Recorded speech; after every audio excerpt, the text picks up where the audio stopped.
पानीपत में बारिश के बाद मौसमी बीमारियों का प्रकोप बढ़ा है। अस्पतालों में मलेरिया और डेंगू के संदिग्ध केस बढ़ते हुए नजर आ रहे हैं। अस्पताल की ओपीडी में मरीजों की संख्या भी बढ़ी हुई है। तो लगातार जिस तरीके से बारिश हुई और अब बारिश के बाद एक चैलेंज जो है वो सामने नजर आ रहा है कि जिस तरीके से जो बारिश के बाद जो मौसमी बीमारियां जो होती हैं उसका प्रकोप धीरे धीरे जो है वो बढ़ता हुआ नजर आ रहा है। अस्पतालों में मलेरिया और डेंगू के संदिग्ध केस सामने आए हैं।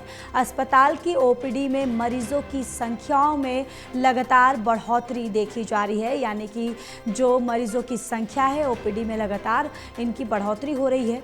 पानीपत से इस वक्त की ये बड़ी खबर, बारिश के बाद मौसमी बीमारियों का प्रकोप बढ़ा। अस्पतालों में मलेरिया और डेंगू के संदिग्ध केस सामने आए। अस्पताल की ओपीडी में मरीजों की संख्याओं में लगातार बढ़ोतरी हो रही है। तो पानीपत से इस वक्त की ये बड़ी खबर, बारिश के बाद मौसमी बीमारियों का प्रकोप धीरे धीरे बढ़ता हुआ नजर आ रहा है। अस्पतालों में मलेरिया और डेंगू के संदिग्ध केस सामने आए। अस्पताल की ओपीडी में मरीजों की संख्या बढ़ी है।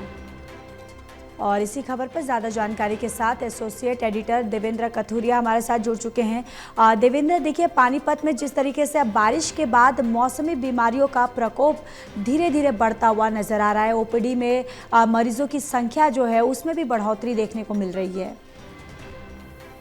देखिए ज्योति, एक तो अब धीरे धीरे गर्मी का मौसम खत्म हो रहा है, सर्दी आ रही है, क्योंकि दशहरा दिवाली के पहले सर्दी आती है तो मौसम बदल रहा है। ऊपर से बारिश ज्यादा आई है और बाढ़ भी आई है, तो जल जनित बीमारी होती है ना, वाटर बोर्न डिसीजेज कहते हैं, जल जनित बीमारी जो जल से होती है, हैजा हो गया, डेंगू हो गया, मलेरिया हो गया, उस तरह की मरीज अब बढ़ रहे हैं। ओपीडी चाहे प्राइवेट हॉस्पिटल की बात करें चाहे जिला की सरकारी अस्पताल की, ओपीडी 3 गुना बढ़ गई है पहले से। तो लोगों को थोड़ा सा ये है कि मौसम परिवर्तन है, पहले बहुत गर्मी उमस थी, फिर बारिशें इतनी आ गई, फिर बारिशों का प्रभाव है कि जल जनित बीमारी जो होती हैं, क्योंकि गंदा पानी मिक्स हो जाता है पीने के पानी में, जमीन के अंदर चला जाता है, तो उस तरह की बीमारी जो है 3 गुना ओपीडी बढ़ गई है। जिला अस्पताल के डॉक्टर भी बता रहे हैं, तो थोड़ा सा सावधानियां भी बरतनी जरूरी है। डेंगू, मलेरिया और डायरिया, जैसे डायरिया में लूज मोशन लगते हैं, उल्टी वगैरह आती है, तो डायरिया, डेंगू, मलेरिया लोगों को बच के रहना चाहिए। थोड़ी बहुत कहीं शिकायत हो तो उसके बचाव भी करने चाहिए और डॉक्टर से चेक करवाना चाहिए। लेकिन लिहाजा ये है कि बीमारियां बढ़ने से, ओपीडी बढ़ने से मरीजों की संख्या भी बढ़ रही है, कईयों को एडमिट भी करना पड़ता है, तो उतनी व्यवस्था सरकारी अस्पतालों का सबको पता है क्या व्यवस्था है।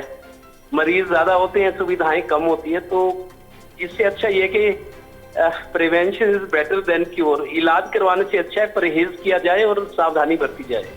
जी बिल्कुल। और देखिए देवेंद्र, लगातार जो बताया जा रहा है कि ओपीडी में मरीजों की जिस तरीके से संख्या बढ़ रही है, वहां पर आप अस्पतालों में किस तरीके की व्यवस्था है वहां पर आप देख पा रहे हैं? देखिए ओपीडी के लिए आजकल ऑनलाइन रजिस्ट्रेशन होता है, पर्ची कटती है ऑनलाइन, उसके लिए लंबी लंबी लाइनें लगी होती है। कई बार तो लोगों को शिकायत है 2-2, 3-3 घंटे लाइन में खड़ा रहने पड़ता है।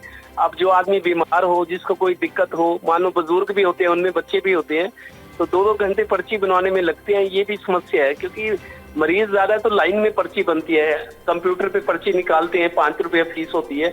लेकिन ये शिकायत अक्सर रहती है कि भीड़ की वजह से 2-3 घंटे तो पर्ची बनाने में लग जाते हैं। पर्ची के बाद जब डॉक्टर चेक करने वाला होता है वहां लंबी लाइन होती है, तो पूरा पूरा दिन कई बार लग जाता है।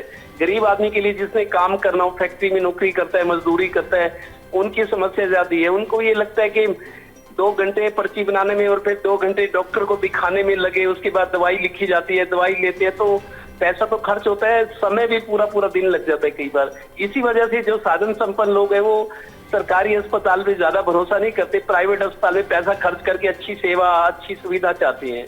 जी। तो जो गरीब तबका है, जिनके पास साधन नहीं है, वो बेचारे भटकते रहते हैं अस्पतालों में, सरकारी में। जी जी, चलिए देवेंद्र, तमाम जानकारी के लिए धन्यवाद।